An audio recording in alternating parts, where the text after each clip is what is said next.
ప్రతి వారం ఈ జర్నీలు చేయలేక చచ్చిపోతున్నా. అసలే బస్సు యాక్సిడెంట్లు అవుతున్నాయి అంటున్నారు. క్షేమంగా వెళ్తానో లేదో. ఈ కుదుపులకి వామిటింగ్ రాకుండా ఉండడానికి నిమ్మకాయ రెడీ. గబుక్కుని ఏమైనా వామిటింగ్ వస్తే క్యారీ బ్యాగ్ రెడీ.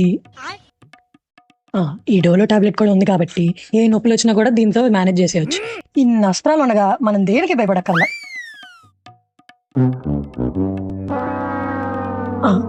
ఏంటి ఛార్జింగ్ ఆగిపోయింది?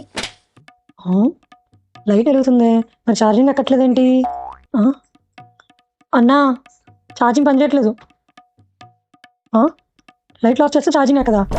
ఇది ఎక్కడ కావాలరా బాబు? టికెట్ మాత్రం ఫుల్ ప్రైస్ తీసుకుంటా. చీ, ఏంటిది ఇలా ఉంది? అసలు ఉతుకుతారా దీన్ని? నాకు ముందు ఎంతమంది కప్పుకున్నారో ఏంటో. చీ, అబ్బా, ఏంటి ఒక్క పెడుతుంది?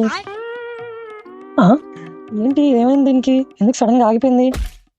పేరుకే ఏసీ బస్సులు, ఈ ఏసీలు మాత్రం పనిచేస్తావు. అబ్బా, అర్జెంట్ వాష్రూమ్ వస్తుంది. బ్లాడర్ బరస్ట్ అయిపోయేలా ఉంది. ఈడెప్పుడు ఆపుతాడో ఏంటో. గంట నుంచి పావు గంటలో ఆపుతా అంటున్నాడు. ఈడు ఆపేలోపు నేను పోయేలా ఉన్నాను.